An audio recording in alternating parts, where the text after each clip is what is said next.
On the map, Iceland looks like a quiet smudge in the North Atlantic, too small to be dangerous, too remote to matter. But this island sits on a raw seam of the planet where continents pull apart like fabric under tension. Here the ground can split in the night. A town can wake up to sirens. A road can become a fault line. And still people stay. They rebuild. They pour concrete where yesterday there was only shaking earth. So what does it mean to call a place home when home is still being born?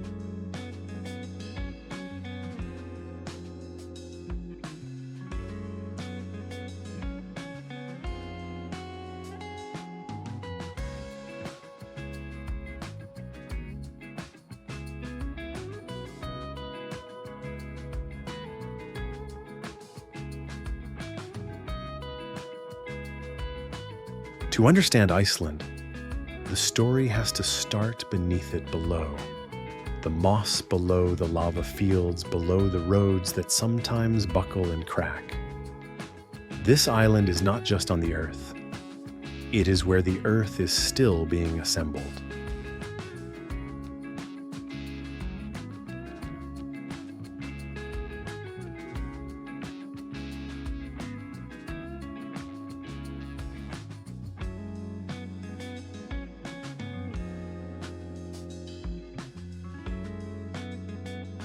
A long underwater mountain chain, the Mid-Atlantic Ridge, runs like a spine through the Atlantic. Most of it is hidden under kilometers of water. But in Iceland, that ridge rises above sea level, exposed like bone. Here, two tectonic plates drift apart by a few centimeters each year, slow enough to feel imaginary, until a fissure opens across a hillside and the pace becomes visible.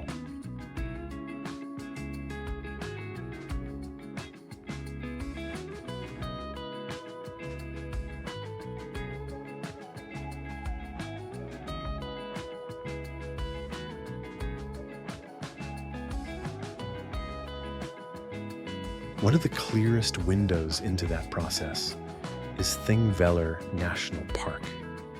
It's a rift valley you can walk through walls of dark, volcanic rock cracks that widen, and a landscape that looks torn rather than carved. This is not a canyon made by a river. It's a gap created by the planet itself pulling in opposite directions. Even the silence feels sharp there, as if the land is listening for the next movement.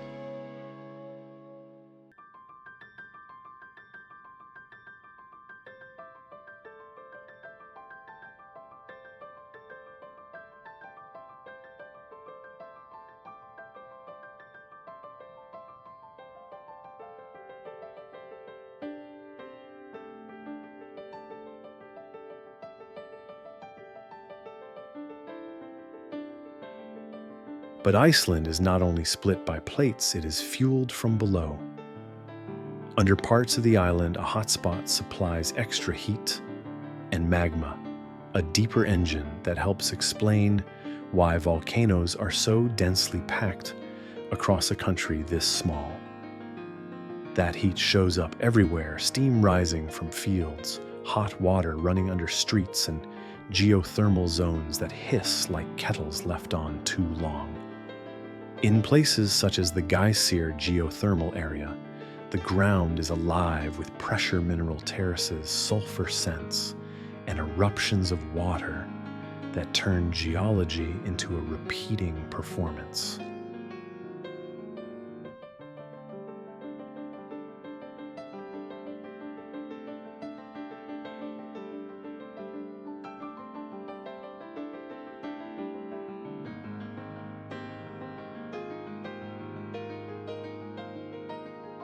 The island's shape is a map of eruptions layered over time. Much of it is basalt dark rock formed when fluid lava cools and hardens. That's why so many coastlines look severe cliffs, like stacked pages, columns like organ pipes, beaches as black as coal. Along the south, places like Reykjanes looks cinematic, but the beauty is geological truth. Sand made from shattered lava, constantly remade by the Atlantic.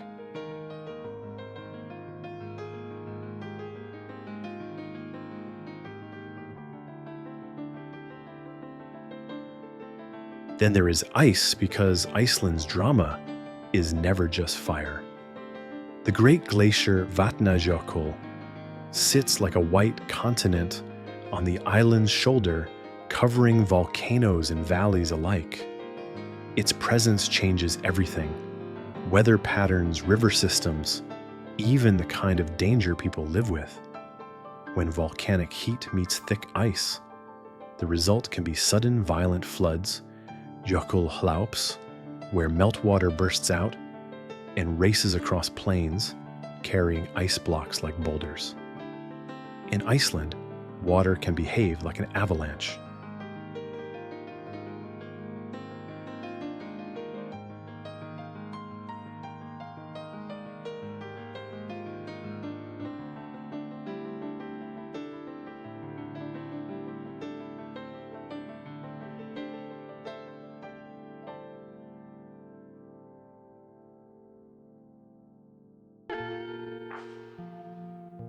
This is why Iceland's most famous eruptions are remembered not only as spectacles, but as turning points. In 2010, Eyjafjallajökull sent ash high into the atmosphere, reminding the modern world how fragile its systems can be when nature decides to interrupt. Roads and farms felt it locally, but the ripple traveled far beyond the island, proof that even a remote volcano can reach across continents. And long before that, in 1783 to 1784, the fissure eruption of Laki released gases and haze that damaged crops, harmed livestock, and pushed human suffering into the center of the story. In Iceland, catastrophe is not always a single explosion. Sometimes it is months of slow poisoning, a season that doesn't forgive.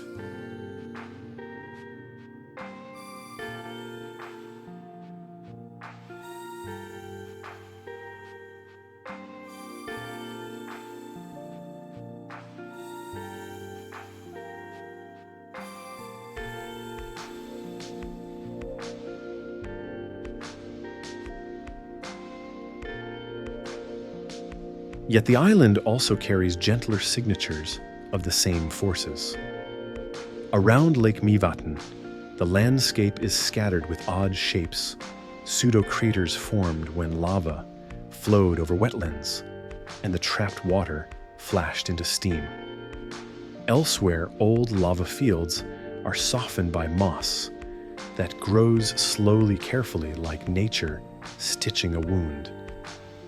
From above, some plains look like a frozen ocean of rock, wave after wave locked in place.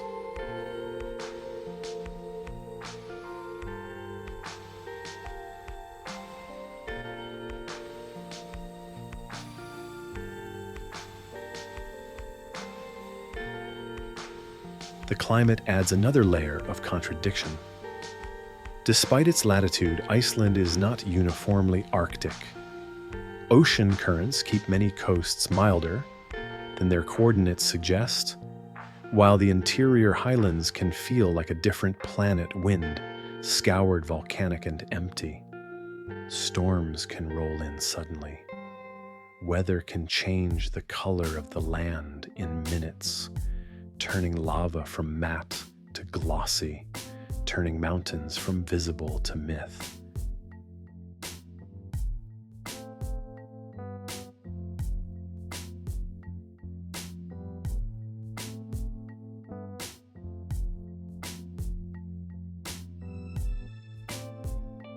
In a country where the ground can crack, where glaciers can flood, where steam can rise out of nowhere, the landscape is never just scenery.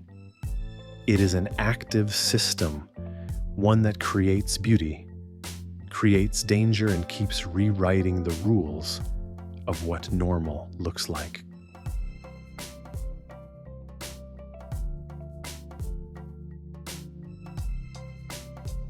So here's the question that hangs over every road and every ridge. If the land is still being built, still shifting, still erupting, still melting, what does it even mean for Iceland to be stable?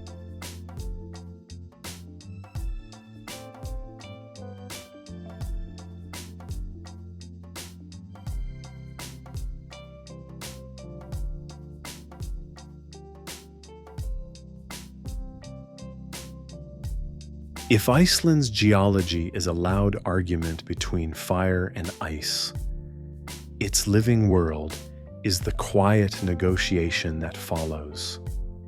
Life here does not arrive as abundance. It arrives as persistence, small, strategic, and astonishingly brave.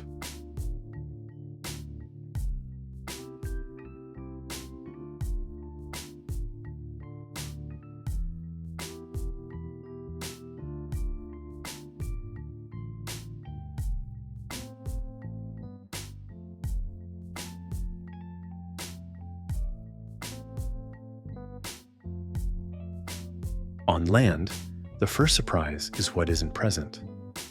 There are no native bears, no wolves, no large predators stalking forests, because forests in the mainland sense barely exist. Iceland is an island shaped by wind, salt, cold, and volcanic resets. The native mammal list is short enough to remember the Arctic fox, a few species of bats that drift in occasionally, and the small creatures that can tolerate long winters and short summers. That scarcity forces the eye to look differently. Biodiversity here is not about variety on a checklist. It is about survival in the margins.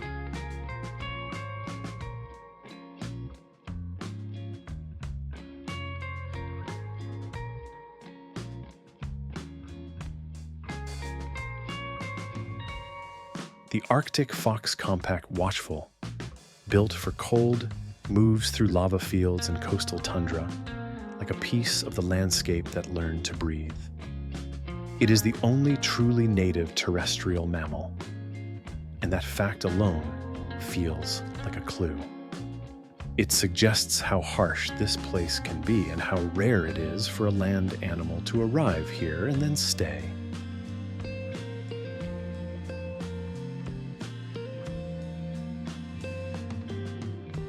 And yet, if the land is sparing, the sea is lavish.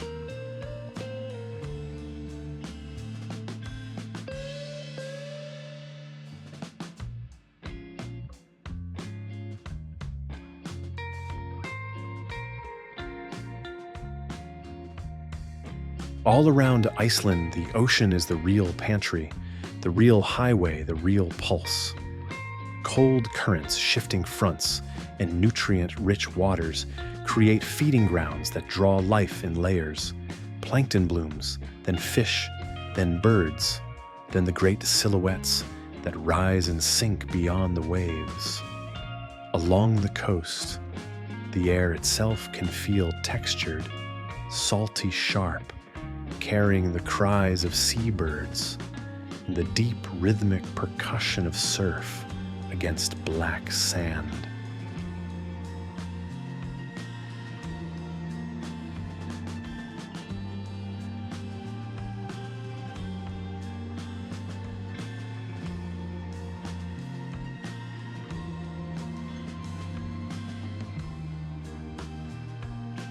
On the western edges, cliffs become cities. Latrabjarg is one of those places where the rock seems to end, abruptly dropping into the Atlantic with a severity that feels almost theatrical. But for seabirds, it's not drama, it's design. Sheer cliff faces provide ledges, shelter from some predators, and direct access to the ocean's food. In summer, these cliffs fill with motion puffins, returning like tiny determined pilots. Guillemots and razorbills packed shoulder to shoulder, kittiwakes tracing loops along the wind.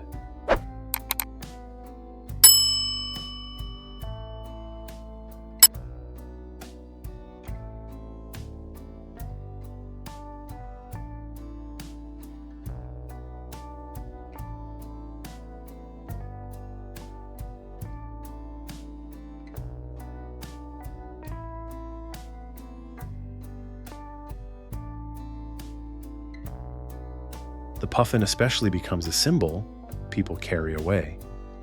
It looks almost unreal, bright-beak, compact body eyes that seem too expressive for a bird. But its charm hides a harder truth. Puffins are precision animals. They depend on very specific conditions: stable nesting ground, predictable fish, availability, and calm enough windows to forage and return. When the ocean changes, even slightly, the puffin's world can wobble.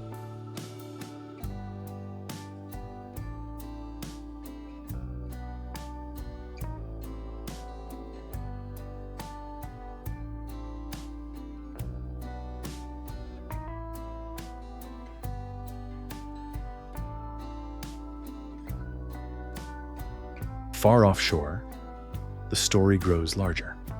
Iceland sits near routes that many whales and dolphins follow in warmer months, tracking prey along invisible lines of temperature and current. In some fjords and bays, whale spouts appear like punctuation marks in the distance, quiet proof that this cold water can hold immense life. Whale watching has become part of the modern relationship between people and seaboats, leaving harbors' eyes scanning the surface engines, slowing to a respectful crawl when a fin cuts the water. There is wonder here, but also responsibility, because the line between witnessing and disturbing can be thinner than it looks.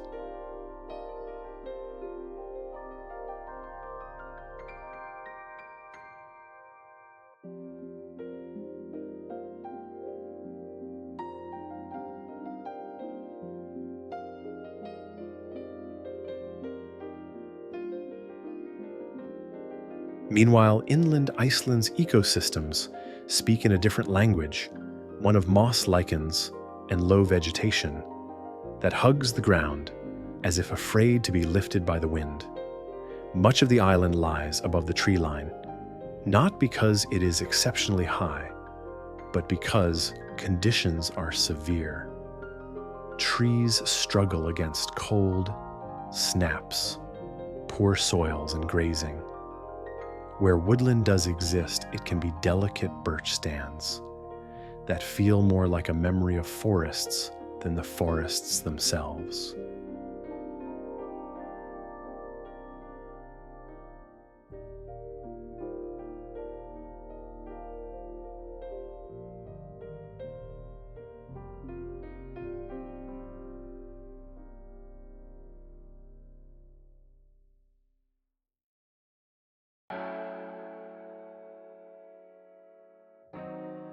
Moss fields, soft from a distance, spongy up close, are among Iceland's most fragile living surfaces. They grow slowly, sometimes painfully slowly, over old lava and thin soil. A single footprint can crush decades of growth into an instant. This is where Iceland's biodiversity becomes intimate, not a roar of jungle life, but a hush, a velvet layer that took years to build and can be ruined in a careless second.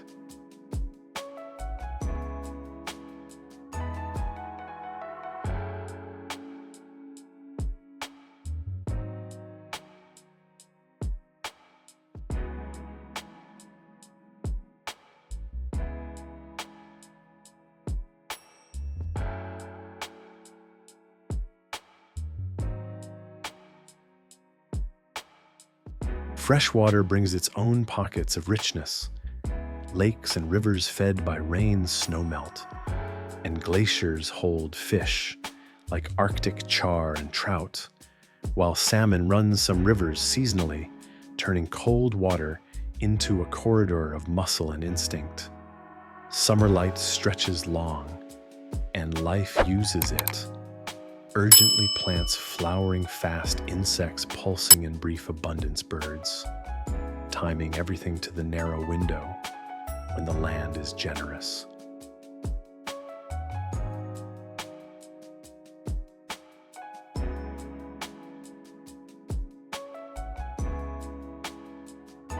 Yet even the green parts of Iceland carry reminders of instability. Volcanic eruptions can blanket fields in ash, reshape river channels, or cut off grazing land. Glacial melt can reorder watersheds. Storms can erode coastline. Iceland's ecosystems are, in a sense, trained for disturbance. Because disturbance is not rare here. It is part of the climate, part of the geology, part of the deal.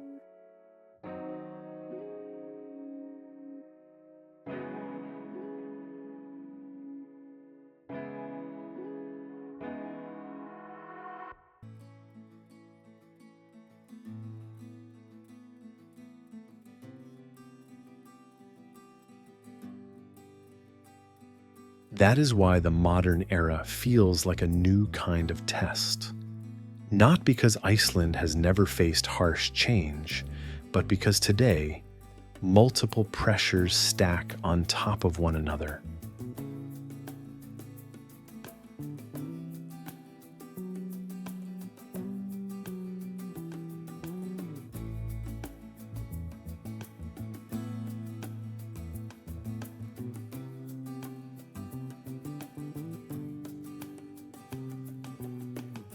Warming oceans can shift fish distributions, which then affects seabirds that rely on those fish. Changing snow and ice patterns can alter river flow, affecting spawning conditions. Retreating glaciers can create new lakes and new hazards, but also remove the cold stability that certain ecosystems have depended on. And on land, increased tourism can put heavy feet on fragile ground, turning moss fields and delicate paths into scars.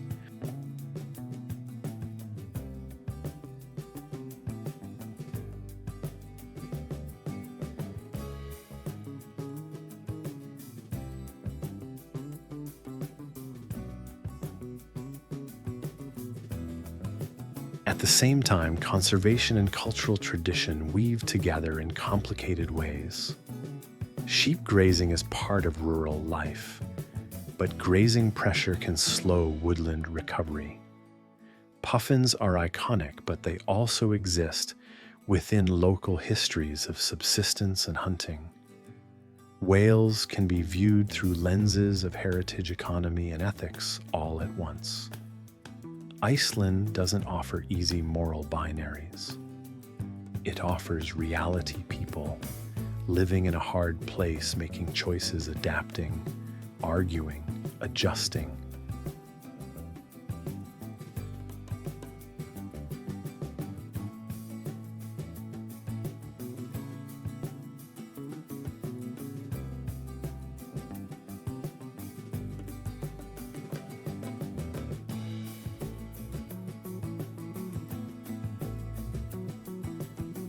And then there is the strange beauty of resilience. Some landscapes recover, some do not. Some species adjust, some falter. The island is constantly teaching a lesson that feels both scientific and emotional. Nature is not a postcard.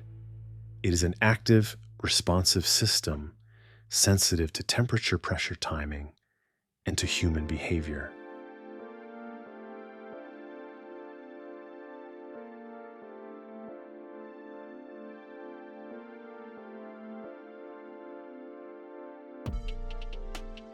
So the question becomes less about what Iceland has and more about what Iceland is becoming. When the ocean shifts, the glaciers shrink, and the world arrives in millions of footsteps, what parts of this living balance will hold, and what parts will quietly disappear before anyone realizes they were fading?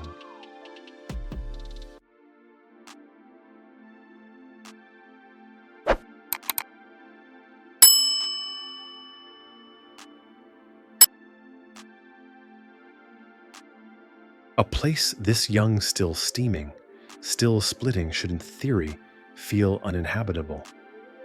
And yet people cross the ocean anyway, steering into fog toward a shoreline they could not fully imagine, carrying livestock iron tools, and something harder to pack: the belief that a new life could begin at the edge of the known world.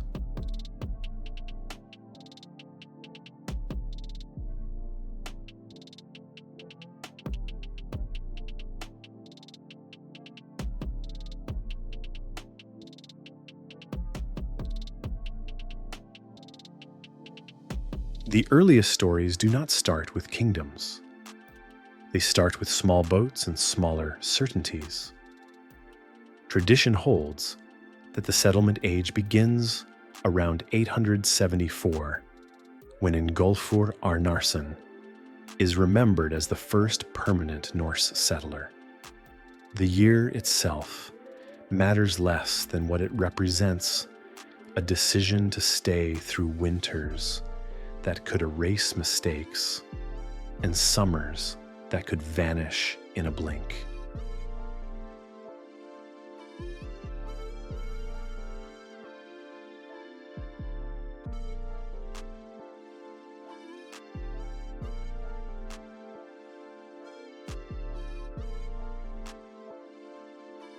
But even before that, there are whispers, thin as smoke. Some sources speak of Irish monks, the Papar, who may have reached the island earlier, seeking isolation so total it bordered on the spiritual. Their presence is attested in later medieval accounts, including Íslendingabók, written in the early 12th century. This is the kind of history that lives partly in evidence and partly in longing.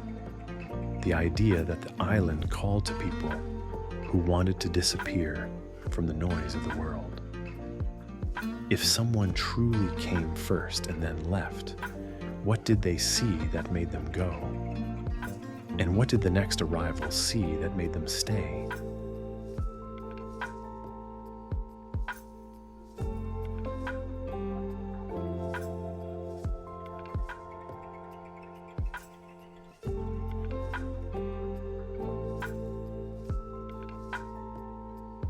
The Norse settlers brought a society that was already practiced in hardship farming at the edge of viable seasons, sailing into unpredictable seas and negotiating honor and law in tight-knit communities where conflicts could ignite quickly. They also brought a culture of stories. In a land without towering forests, without ancient stone cities, memory itself becomes architecture. Names become maps. Lineages become anchors. A cliff, a bay, a valley, each can be tied to a person, an argument, a winter, a vow.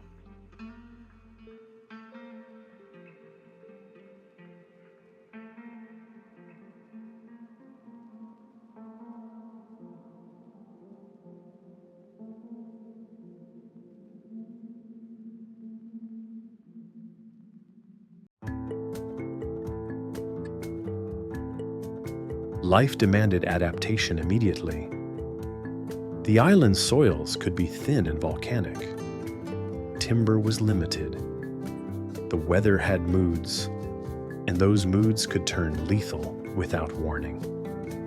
So early communities leaned on what the land and sea would give sheep and cattle, where grazing allowed fishing along the coasts, and a careful use of driftwood and imported goods.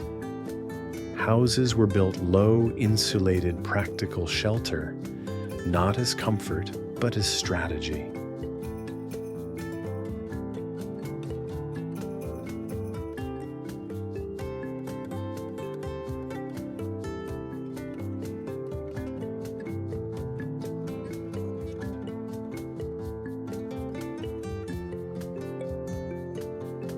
And then, something remarkable happened.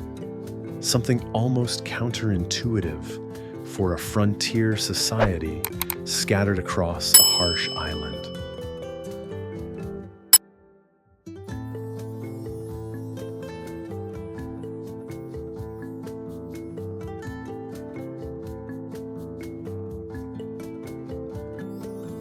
Instead of building a palace, they built an assembly.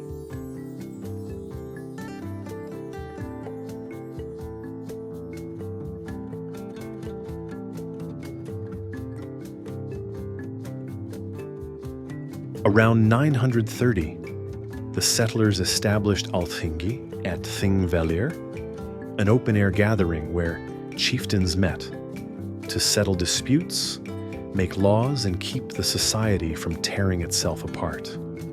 This was not law imposed by a distant throne. This was law negotiated in public in a landscape that already looked like a crack in the world.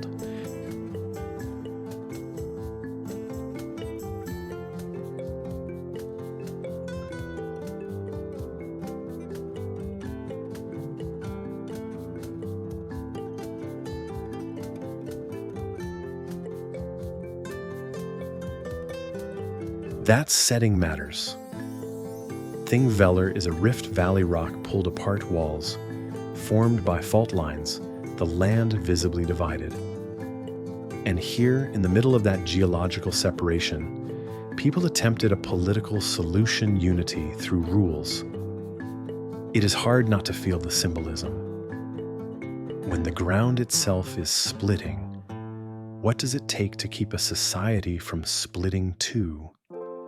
If survival depends on cooperation, how do you make cooperation last longer than a single good season?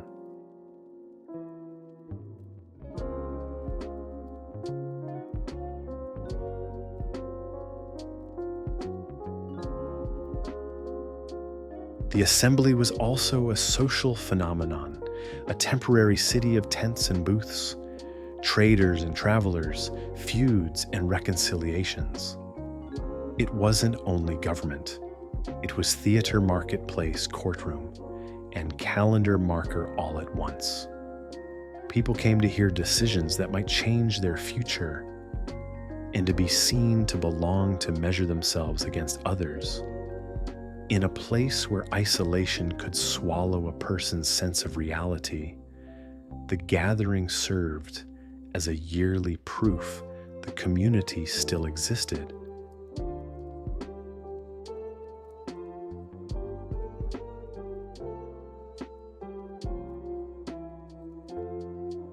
But the early culture was never only legal. It was spiritual too, shaped by Old Norse beliefs, by the fear and respect earned from living close to forces that were not negotiable. Volcanoes, storms, unpredictable seas. These do not behave like background scenery. They behave like characters. And when a landscape behaves like a character, people tend to create stories that can speak back to it.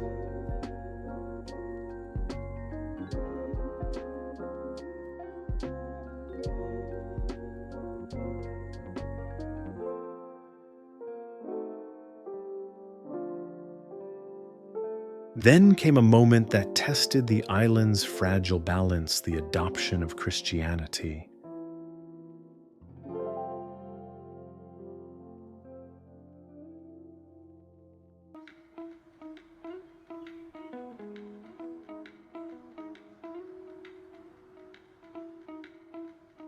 Around the year 1000, Christianity was legally adopted by decision of the Althing, an act remembered as the Kristnitaka, the taking of Christianity. What makes this episode endure is not only the religious change, but the method arbitration compromise and the fear that disagreement could become civil war. The culture's obsession with law was not abstract. It was survival instinct. When a society is small, conflict can consume it. When a society is isolated, there is nowhere else to run.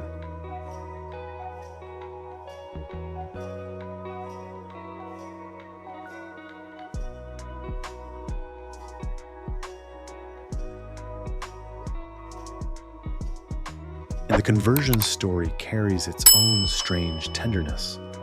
The idea that people tried, at least for a time, to shift belief systems without collapsing the social fabric. This wasn't simply faith replacing faith. It was a renegotiation of identity, how to belong, how to keep peace, how to keep the island from breaking into rival camps.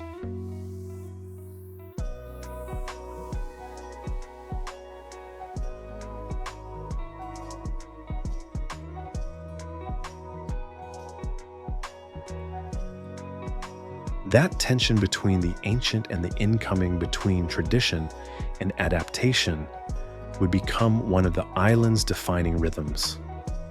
It is visible in the way old stories were preserved, retold, and eventually written down.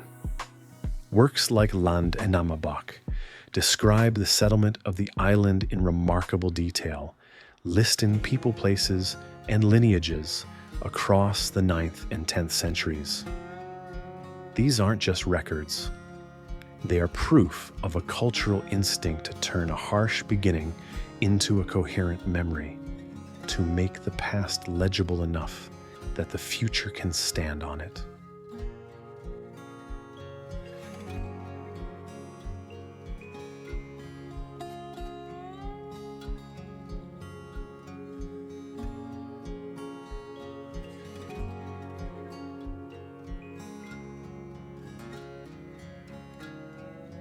And behind some of that written tradition stands Ari Thorgilsson, the author of Íslendinga Bók, working in the early 12th century, one of the earliest voices trying to summarize the island's origins and transformations with something like historical discipline. His work, written more than 2 centuries after the first settlers, reminds the viewer of an uncomfortable truth. History is always partly reconstruction. Even in a culture that prized memory, time still blurred edges. So what is fact and what is the story a society tells itself in order to survive?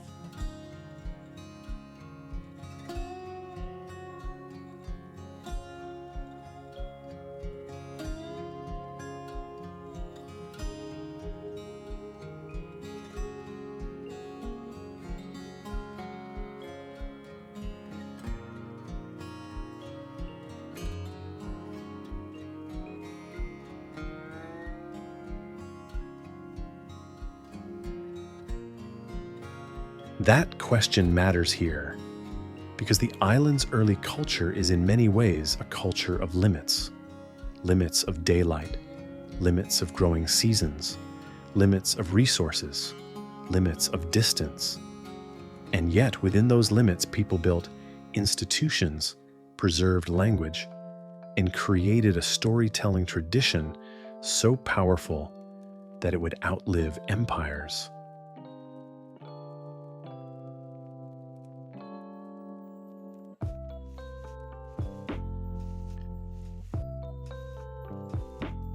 Perhaps that is the deepest irony on a land that is constantly changing. The people became obsessed with continuity of law, of lineage, of narrative. Because if the ground cannot promise stability, something else must. And maybe the only thing that can is the human agreement to remember, to record, and to return year after year to the same questions.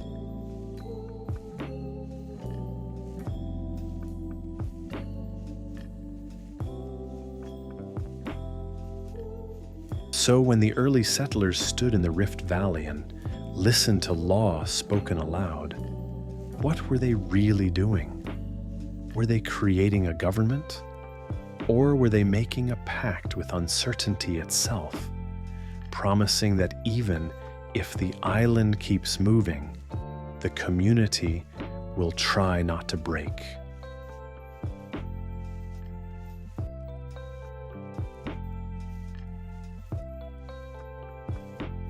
Long before Iceland became a destination, before cameras chased waterfalls and black sand horizons, the island was a test. Not a romantic one, a practical one. Could a society survive on the rim of the Atlantic with thin soil, volatile weather, and an ocean that gave food, but also took lives?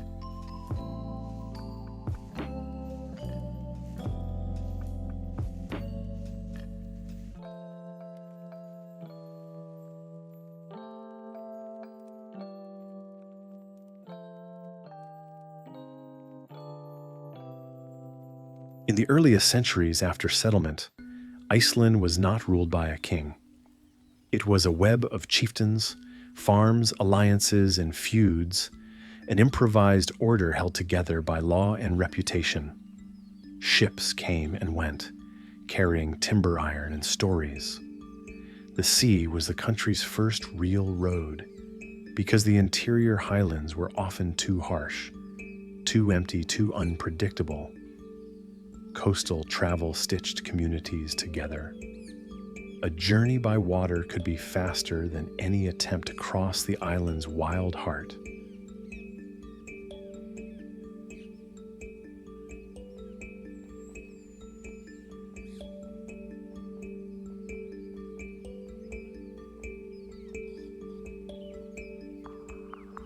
But exploration here didn't always mean pushing into unknown land. It often meant pushing into unknown seasons, learning which fjords froze, which harbors sheltered boats from winter storms, which valleys could feed sheep without collapsing into erosion. Every new homestead was a small expedition, and every successful winter was a victory measured in survival.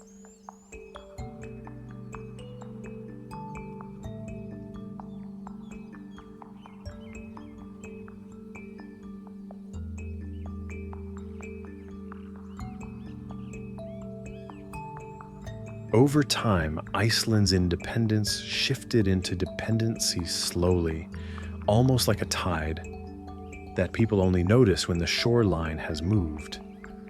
In the 13th century, internal conflict weakened the Icelandic Commonwealth, and the island eventually entered a union with Norway through agreements commonly associated with the Old Covenant.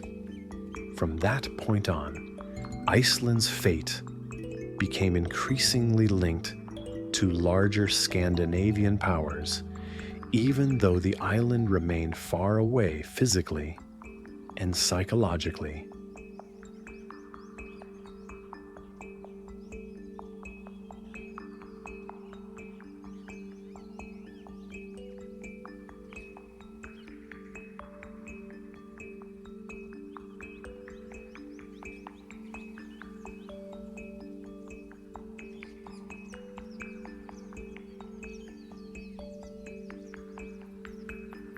Then came the long shadow of Denmark. The details changed across centuries, but the feeling for ordinary Icelanders often came down to the same reality. Distant decisions shaped local life. Trade rules tightened. Licenses and monopolies turned the ocean, once a free highway, into a controlled pipeline. In some periods, the Danish trade monopoly restricted who could buy Icelandic goods and who could sell necessities back to the island. The result wasn't just economic pressure, it was a new kind of vulnerability. When supplies are controlled from far away, the margin for error becomes razor thin.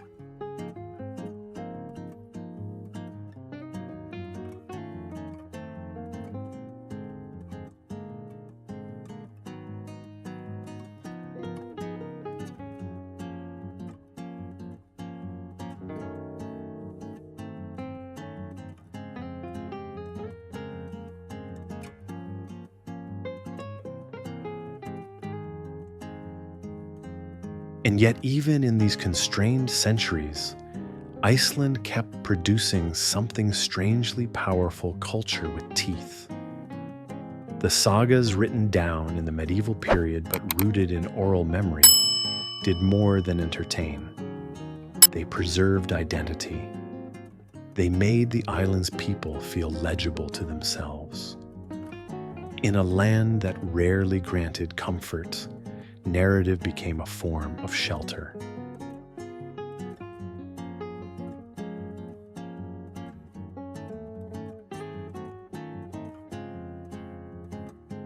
If politics were distant, nature was never distant.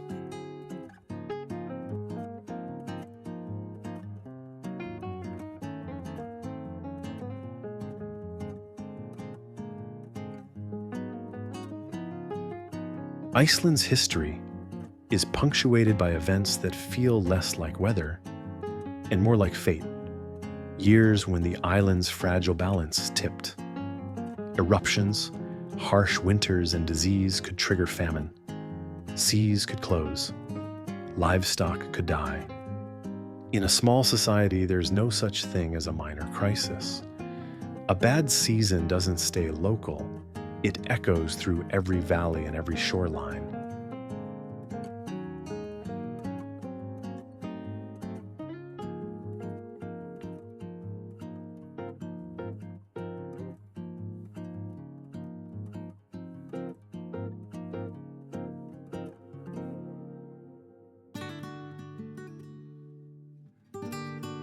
But Iceland also learned to build forward from disaster. The island's development was rarely about conquest. It was about adaptation, sometimes ingenious, sometimes painful.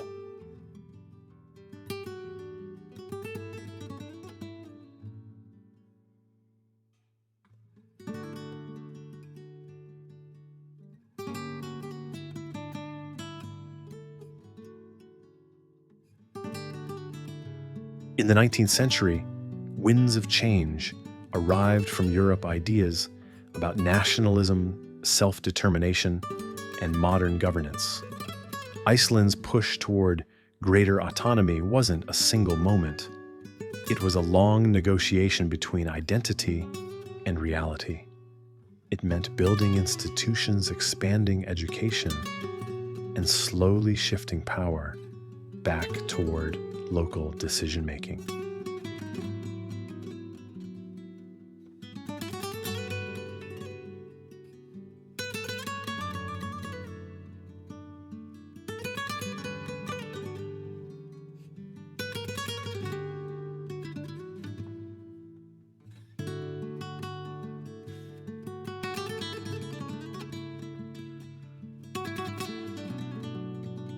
A major milestone came in 1904, when Iceland gained home rule with an Icelandic minister responsible for Icelandic affairs.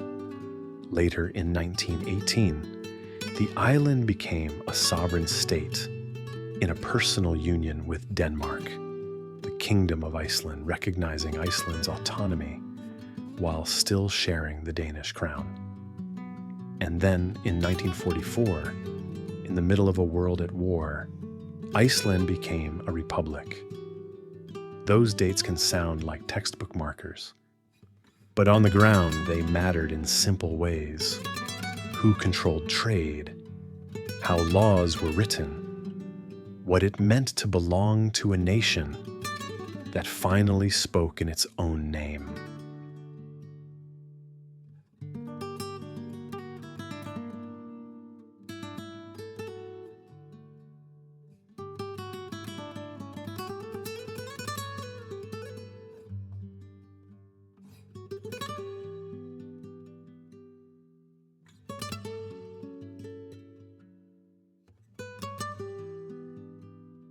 As the 20th century progressed, one force rose above nearly everything else: fishing.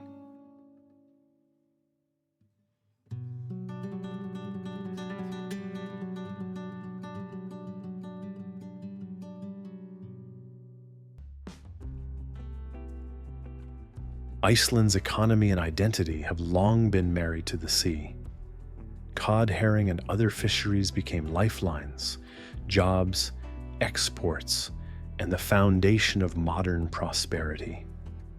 Coastal towns lived by rhythms of catch and weather, of processing and shipping, of nights that smelled like salt and industry. This wasn't glamorous work. It was cold, exhausting, and dangerous. But it was also the engine that allowed Iceland to build modern roads, schools, and healthcare, to become more than a scattered set of farms clinging to the coast.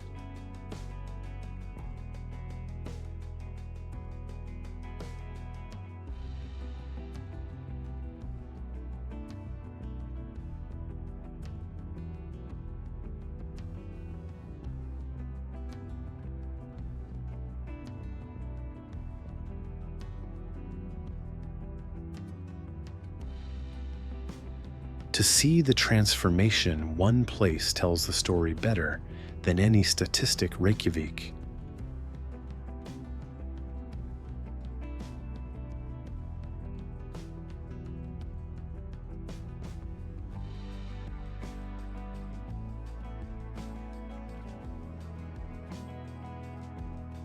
What began as a small settlement grew into a capital that carries contradictions in its streets.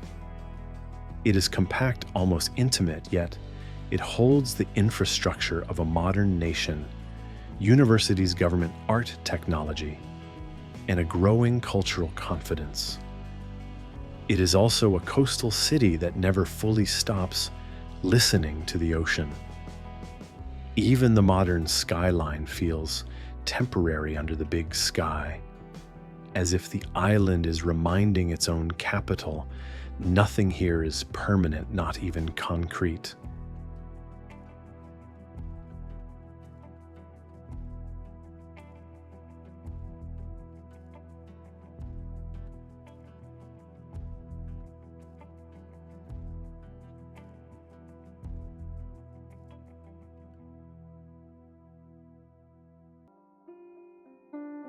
And beyond the capital, places like Akureyri, often called the capital of the North Show, another side of Icelandic development communities, built not only on fishing, but on regional trade education and resilience in harsher inland climates. These towns are proof that Iceland is not a single story. It is a network of local worlds, each negotiating the same forces, weather, geology, economy, in slightly different dialects.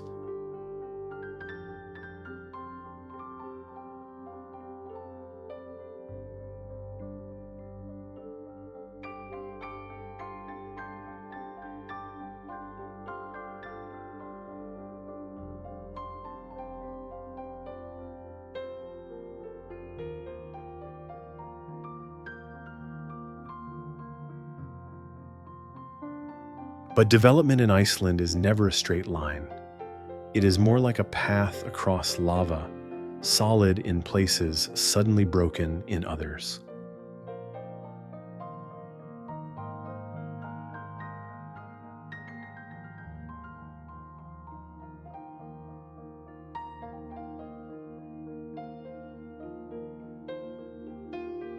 Even as Iceland modernized, the island remained exposed economically and physically to shocks. Global markets could lift fishing profits or crush them. Storms could empty harbors. Eruptions could close roads. And the sea itself could become a battlefield of policy as Iceland fought to protect its fisheries and define its maritime borders in disputes that weren't just about water, but about survival.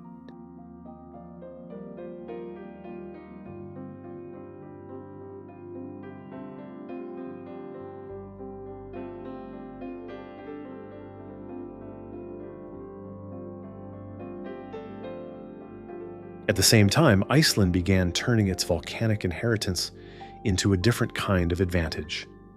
Geothermal energy and hydropower became cornerstones of the modern economy, quiet revolutions built into pipes, turbines, and power stations. In a strange twist, the forces that once threatened survival, heat from below water, from ice, also offered stability through electricity and heating. It is one of Iceland's deepest modern paradoxes, a nation powered by the same geology that can tear streets apart.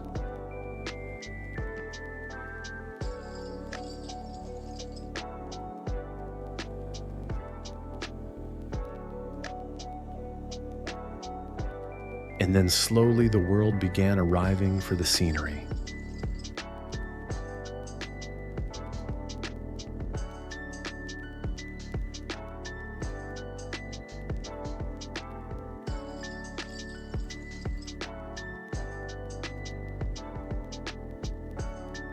The island that once felt like an outpost became an icon, Waterfalls turned into landmarks. Lava fields turned into cinematic backdrops. The same winds that used to warn sailors now filled drone footage. Iceland was being reintroduced to itself through the eyes of visitors, through the global appetite for pure nature, for places that look untouched, even when they are deeply lived in.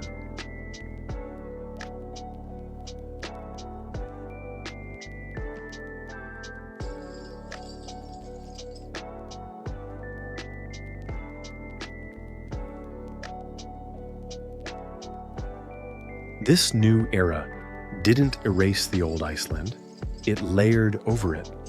Fishing villages still wake early. Sheep still graze where they can. Storms still rewrite plans. But now, there are also tour buses hiking trails and a growing tension between economic opportunity and ecological fragility, between the need to share the island and the need to protect it.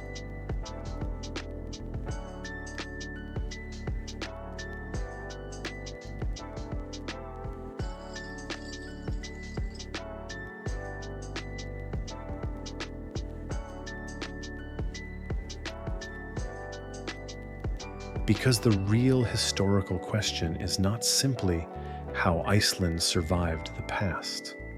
It's what Iceland learned from it.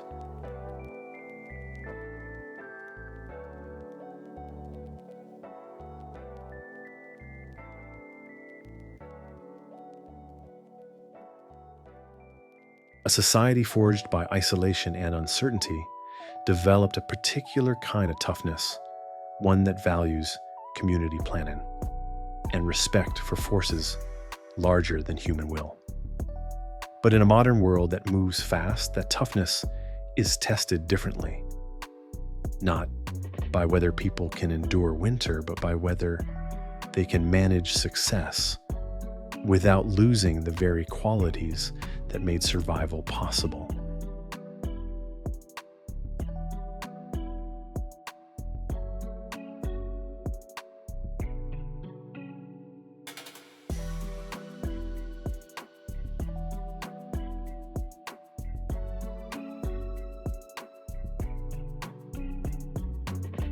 So here's the transition Iceland's history sets up. If this island spent 1,000 years learning how to live with limits of climate, of distance, of resources, what happens when the world suddenly arrives, offering growth, attention, and pressure at once? And can a place built by endurance learn a new skill, the skill of restraint?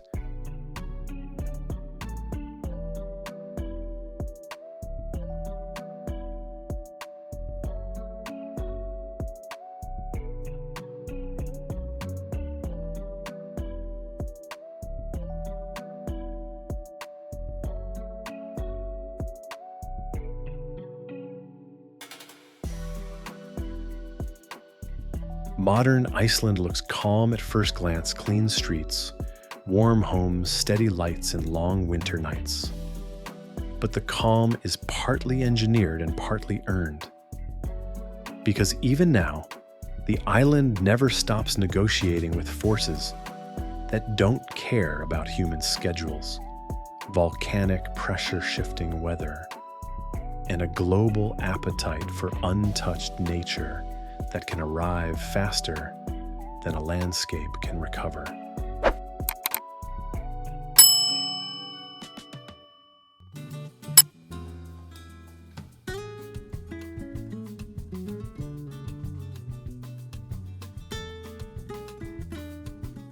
The newest chapter has a very specific heartbeat. The ground on the Reykjanes Peninsula, waking up again, not as a single dramatic moment, but as a pattern, tension, building, cracking, releasing, repeating. When eruptions happen in this region, the headlines often focus on spectacle, glowing fissures, lava rivers, night skies lit like a furnace. But on the ground, the story is more intimate. It's a neighborhood that checks alerts before breakfast. It's a family deciding what to pack first. It's a familiar road suddenly closed because the earth has rewritten the route.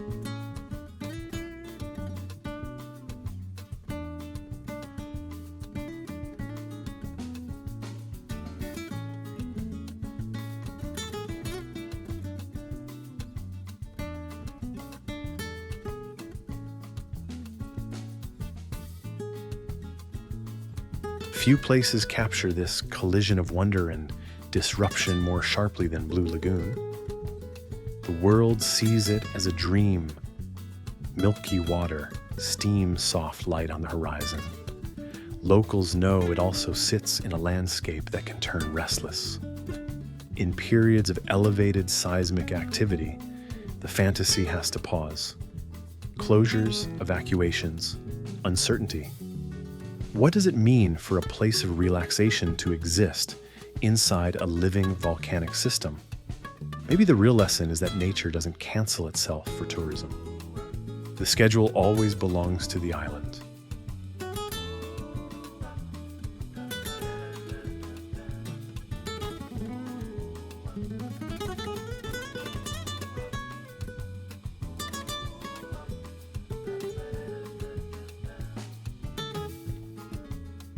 In tourism, this is the other fire Iceland has to manage.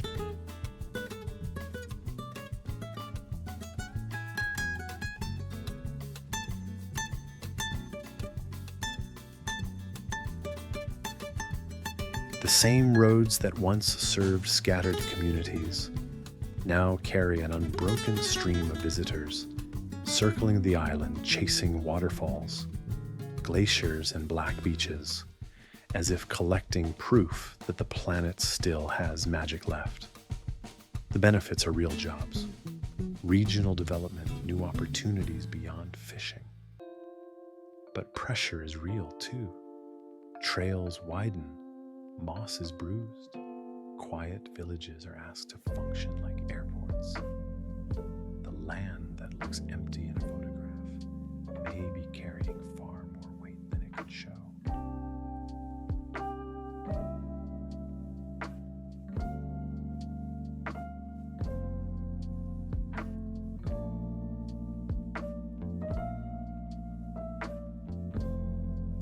Iceland's ecosystems are famously slow to heal. In many volcanic landscapes, soil forms gradually. Vegetation grows carefully.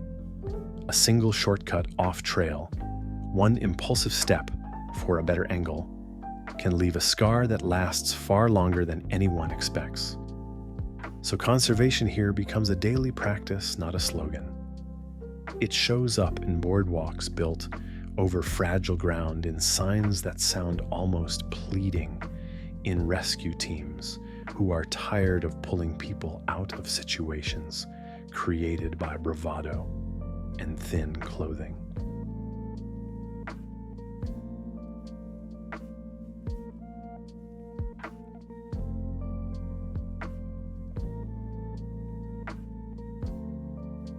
Climate change adds a quieter threat, one that doesn't glow red but moves steadily through the background.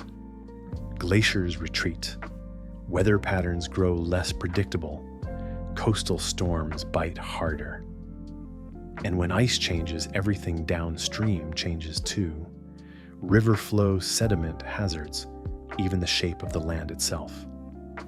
Iceland has always lived with instability, but the difference now is that the direction of change is accelerating, and the cause is not purely local. The island is being shaped not only by its own geology, but by decisions made far away.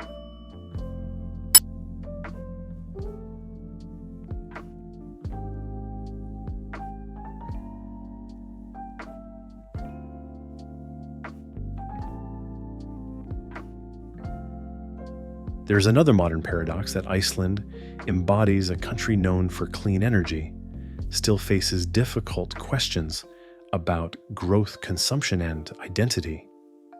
Geothermal heat and hydropower can make life more sustainable, but they don't erase every footprint, especially when flights bring millions of people into a small island ecosystem, or when infrastructure expands faster than communities can adapt. The nation's environmental image becomes a kind of mirror. It reflects genuine innovation, but it also invites scrutiny. Can green stay green when success keeps arriving?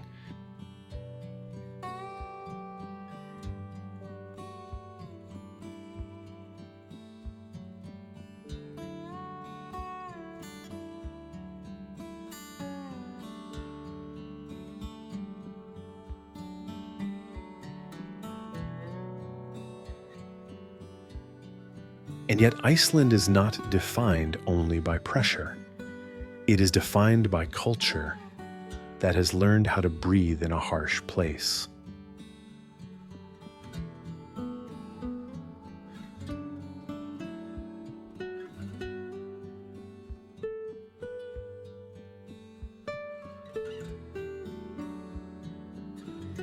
Even today, language matters here in a way that feels almost rare. Storytelling still sits close to the national spine, not because it's nostalgic, but because it's practical.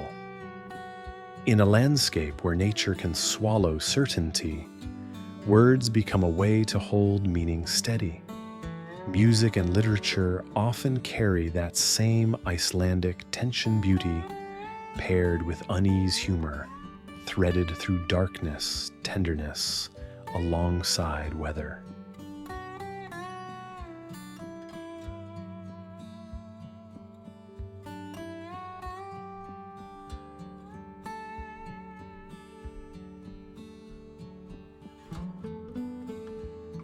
In winter, cultural life can feel like a form of defiance. People gather, they create, they fill long nights with sound and conversation. In summer, the endless daylight changes everything. Schedules stretch, festivals bloom, communities move outdoors, and the island feels like it's exhaling after months of being clenched against cold.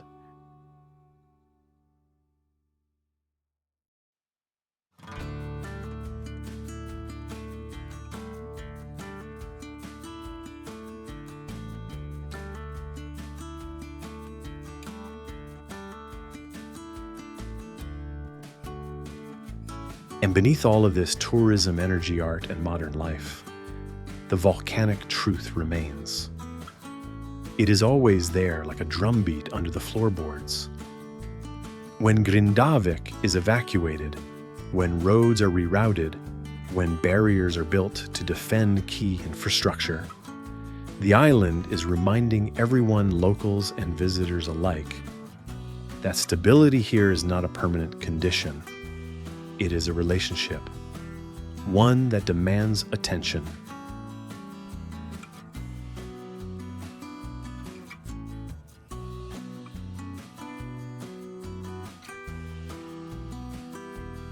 So the modern question isn't whether Iceland can survive change. It always has. The question is whether Iceland can protect its fragile places, honor its communities, and still welcome the world without turning its own living landscape into something exhausted and overused.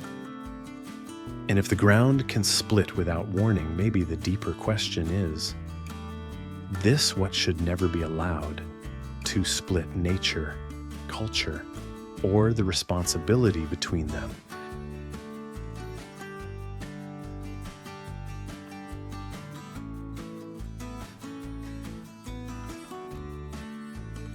In Iceland, nothing is purely background. The cliffs are not views, they are nesting cities. The lava fields are not texture. They are fresh pages still warm in the memory of the earth. The glaciers are not white scenery. They are reservoirs of time releasing their history, drop by drop, into rivers that can suddenly become floods. And the people are not simply residents of a dramatic island. They are partners in an ongoing negotiation with a landscape that never promises comfort, only truth.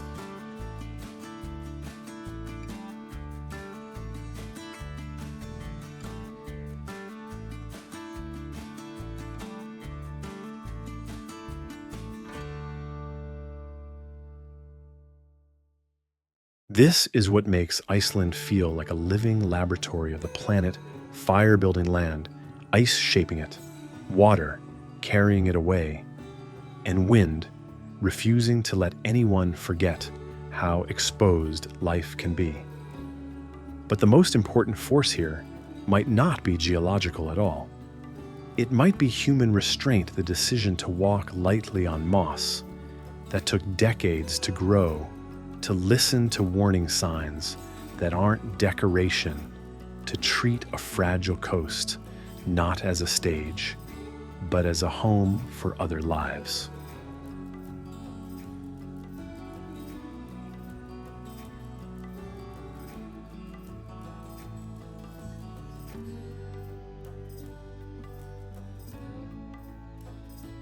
Because the dangers are not hypothetical. The ground does open, eruptions do interrupt, glaciers do retreat, and success, tourism, attention growth can also become a pressure powerful enough to change what the island is and what it can bear.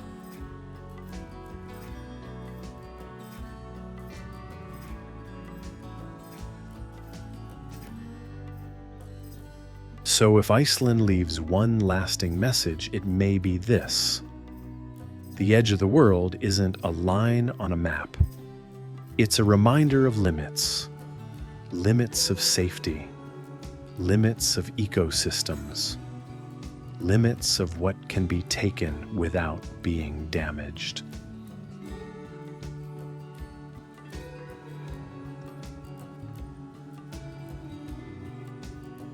If this film made the island feel close, if it made the wind sound louder, the silence deeper, the sea more alive, carry that awareness forward. Choose travel that respects trails and communities. Learn the stories that existed before the postcards. Support conservation, where the land is fragile and healing is slow. And most of all, remember that places like Iceland do not exist to be consumed. They exist to be understood.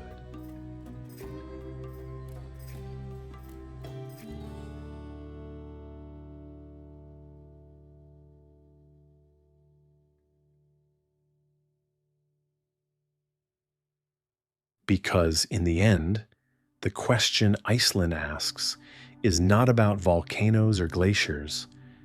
It's about us.